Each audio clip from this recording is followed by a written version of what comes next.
Bonjour les amis, aujourd'hui, suite aux commentaires reçus sur l'une de mes dernières vidéos intitulée « Un chrétien doit-il fêter Noël ?», j'ai reçu un nombre important de commentaires positifs, plus de 10 000, et un nombre restreint de commentaires négatifs, dont certains n'avaient visiblement pas écouté ou regardé ma vidéo jusqu'au bout.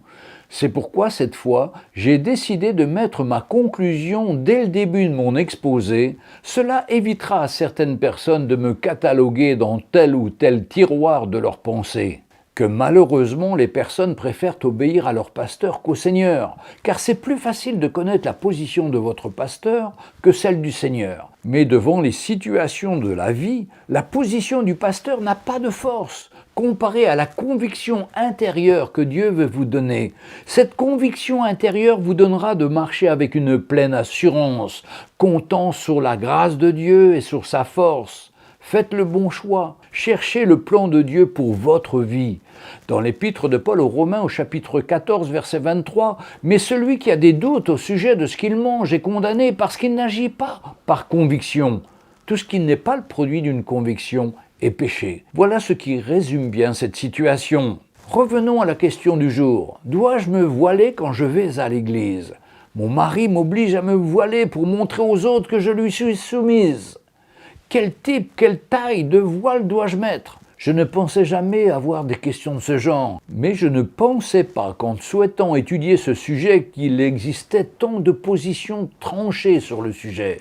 Pourtant, ce sont des éléments extérieurs à l'être humain qui se rattachent à la loi, alors que la vie de l'esprit est un élément intérieur au cœur de l'homme, alors que nous sommes dans le temps de la grâce et non plus sous la loi.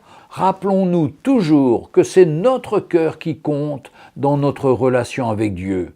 Tout ce qui est extérieur à nos personnes, autrement nous devenons comme ces pharisiens qui priaient et disaient à Dieu dans l'évangile de Luc, au chapitre 18, verset 11, le pharisien debout priait ainsi en lui-même, « Ô Dieu, je te rends grâce de ce que je ne suis pas comme le reste des hommes, qui sont ravisseurs, injustes, adultères, ou même comme ce publicain. » Avant de regarder à la question du voile, il est intéressant de lire tout ce chapitre de 1 Corinthiens 11, car l'apôtre Paul parle de détails dans la première partie concernant des choses extérieures aux hommes et aux femmes, puis fait des reproches aux Corinthiens sur leurs excès et leur mauvaise façon d'agir, sujet très rarement abordé dans nos églises. Et enfin, rappelle le fondement de notre foi chrétienne, la mort et la résurrection du Seigneur, en précisant que nous devons partager le repas du Seigneur en mémoire et en souvenir du sacrifice de Jésus. Je vous invite à lire le chapitre en entier de 1 Corinthiens 11. Vous verrez que l'apôtre veut aborder un sujet important et il commence par les détails qui sont plus liés à la culture locale. En effet, la tenue de la femme mariée qui doit porter un signe de la soumission eu égard à son mari sont des pratiques orientales à une époque donnée. Les jeunes filles n'avaient pas d'obligation de porter le voile. Dans l'ordre établi par Dieu, que je vous rappelle, Dieu est le chef de Christ, Christ est le chef de l'homme, et l'homme est le chef de la femme. Il nous est dit que la femme qui prie sans être voilée déshonore son mari. Et le voile que Dieu a donné à la femme, c'est sa chevelure. 1 Corinthiens 11, seconde partie du verset 14. Parce que sa chevelure lui a été donnée comme voile. Sachez qu'en Israël, certaines femmes juives orthodoxes mariées ne peuvent pas montrer leurs cheveux en public. Selon la tradition rabbinique, en effet, la chevelure d'une femme est sa plus grande fierté et doit donc être couverte en dehors du foyer conjugal. Pourquoi le voile était une coutume locale en Israël ? Car autrefois, les femmes étaient éloignées de l'éducation, car occupées très tôt aux multiples tâches ménagères. Certaines des femmes de l'époque étaient de mauvaise vie et se rasaient les cheveux, tandis que les autres n'étaient pas peignées et montraient par là leur vie de débauche. Lorsque nous voyageons à travers le monde, nous rencontrons beaucoup de coutumes locales. Par exemple, en Irlande, les hommes portent le kilt, qui est une sorte de jupe. En Afrique, hommes et femmes portent les mêmes vêtements, le boubou. Par contre, il m'est arrivé en Afrique, au niveau de l'équateur, d'être accueilli sous un soleil de plomb par des pasteurs locaux en costume 3 pièces avec cravate et attaché-caisse. Impossible pour eux d'envisager de s'habiller autrement, car cela nuirait, disait-il, à leur autorité, comme si leur autorité était dans leur costume 3 pièces et leur attaché-caisse. Je me souviens d'avoir été invité à prêcher dans une église brésilienne à Paris, et le pasteur et toute l'église priaient toujours à genoux. Et j'ai dû me soumettre à cette coutume par respect pour eux et de ne pas choquer l'auditoire, comme a écrit l'apôtre Paul dans 1 Corinthiens 9. Car bien que je sois libre à l'égard de tous, je me suis rendu serviteur de tous, afin de gagner le plus grand nombre. Avec les Juifs, j'ai été comme Juif, afin de gagner les Juifs, avec ceux qui sont sous la loi, comme sous la loi, quoique je ne suis pas moi-même sous la loi, afin de gagner ceux qui sont sous la loi, avec ceux qui sont sans loi, comme étant sans loi, quoique je ne sois point sans la loi de Dieu, étant sous la loi de Christ, afin de gagner ceux qui sont sans loi. J'ai été faible avec les faibles, afin de gagner les faibles. Je me suis fait tout à tous, afin d'en sauver de toute manière quelques-uns. Je fais tout à cause de l'Évangile, afin d'y avoir part. Mais revenons à cette histoire de notre pasteur brésilien.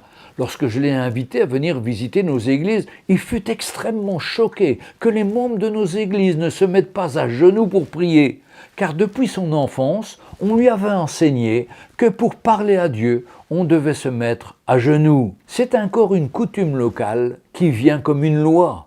Alors, ce que le Seigneur nous demande, c'est d'humilier nos cœurs devant lui avec respect et humilité. Paul a voulu montrer que la femme chrétienne porte un témoignage à travers sa façon d'être, son langage, ses habits, sa coiffure, ses bijoux, etc., afin qu'elle glorifie le Seigneur qui avait fait en elle une grande œuvre intérieure, se manifestant par un changement de cœur. Oui, c'est ce changement de cœur qui entraîne des modifications de style à tous les niveaux. Mais l'important, c'est le changement de cœur, par une profonde rencontre avec le Seigneur Jésus, appelée la nouvelle naissance, où l'on demande à Dieu pardon pour ses péchés et on est reconnaissant qu'il a envoyé Jésus-Christ mourir sur la croix pour payer pour nos péchés et nous les pardonner et enfin nous en délivrer. Car sans le changement, le cœur reste mauvais comme avant et les modifications de tenue ne sont que des déguisements. Il faut absolument et impérativement ce changement de cœur. Mais imposer un bout de tissu sur la tête des épouses que certaines églises imposent aux femmes pour montrer leur soumission à leur mari, c'est de la pure folie. Quand on parle de soumission, on parle de soumission de cœur. Et un bout de tissu ne fera jamais le travail du cœur. On peut être rebelle à son mari et quand même porter un bout de tissu. Rappelons-nous toujours que le Seigneur tentera toujours de ramener la personne au niveau de son attitude de cœur. Ce sont les pharisiens modernes qui imposent cela. Un mari qui impose cela à sa femme, qui n'en est pas convaincu, n'aime pas sa femme. Et pourtant, la parole de Dieu nous dit que le mari, premièrement, doit aimer sa femme comme Christ a aimé l'Église et s'est donné pour elle. Mais mes sœurs, veillez à votre cœur, ayez une entière soumission de cœur eu égard à vos maris. Et encore, dans le mot soumission, ce n'est pas la définition actuelle, c'est seulement un respect pour votre mari, dans un état de dépendance à son égard, sachant qu'une femme et son mari ne font qu'une seule chair devant Dieu. Maintenant, ce que Paul enseigne, c'est que la femme chrétienne ne s'habille pas et ne porte pas en elle l'esprit et l'apparence de la femme du monde, qui trop souvent cherche à séduire les hommes ou montrer sa supériorité sociale à travers ses habits. Et chose incroyable, trop souvent les habits du monde cachent ce qui n'est pas nécessaire de cacher. Et par contre, ce qui est indispensable de cacher, ils ne le cachent pas, montrant ainsi la revendication, la rébellion du cœur des femmes de ce monde. Malheureusement, trop de femmes légères, croyant servir le Seigneur dans les églises de prospérité ou dans un esprit religieux, veulent affirmer leur statut social ou leur beauté charnelle, ne se rendant pas compte ainsi de la rébellion ouverte qu'elles affirment, ainsi étant une des causes de chute des serviteurs de Dieu, ou de jalousie ou de compétition féminine dans l'Église. C'est pourquoi l'apôtre Paul insiste dans 1 Timothée 2, versets 9 à 10, « je veux aussi que les femmes, vêtues d'une manière décente, avec pudeur et modestie, ne se parent ni de tresses, ni d'or, ni de perles, ni d'habits somptueux, mais qu'elles se parent de bonnes œuvres, comme il convient à des femmes qui font profession de servir Dieu. En conclusion, je me répète, mes frères et sœurs, c'est une œuvre de l'Esprit de Dieu dont nous avons besoin. Pas de débat stérile dans l'Église où chacun campe sur sa position. Je ne souhaite influencer personne, mais quand on me demande ma position, je la donne. Insistant surtout que cela doit être notre conviction personnelle donnée par le Seigneur. Et que malheureusement les personnes préfèrent obéir à leur pasteur qu'au Seigneur. Mais devant les situations de la vie, la position du pasteur n'a pas de force comparée à la conviction intérieure que Dieu veut vous donner. Cette conviction intérieure vous donnera de marcher avec une pleine assurance, comptant sur sa grâce et sa force. Faites le bon choix, cherchez le plan de Dieu pour notre vie.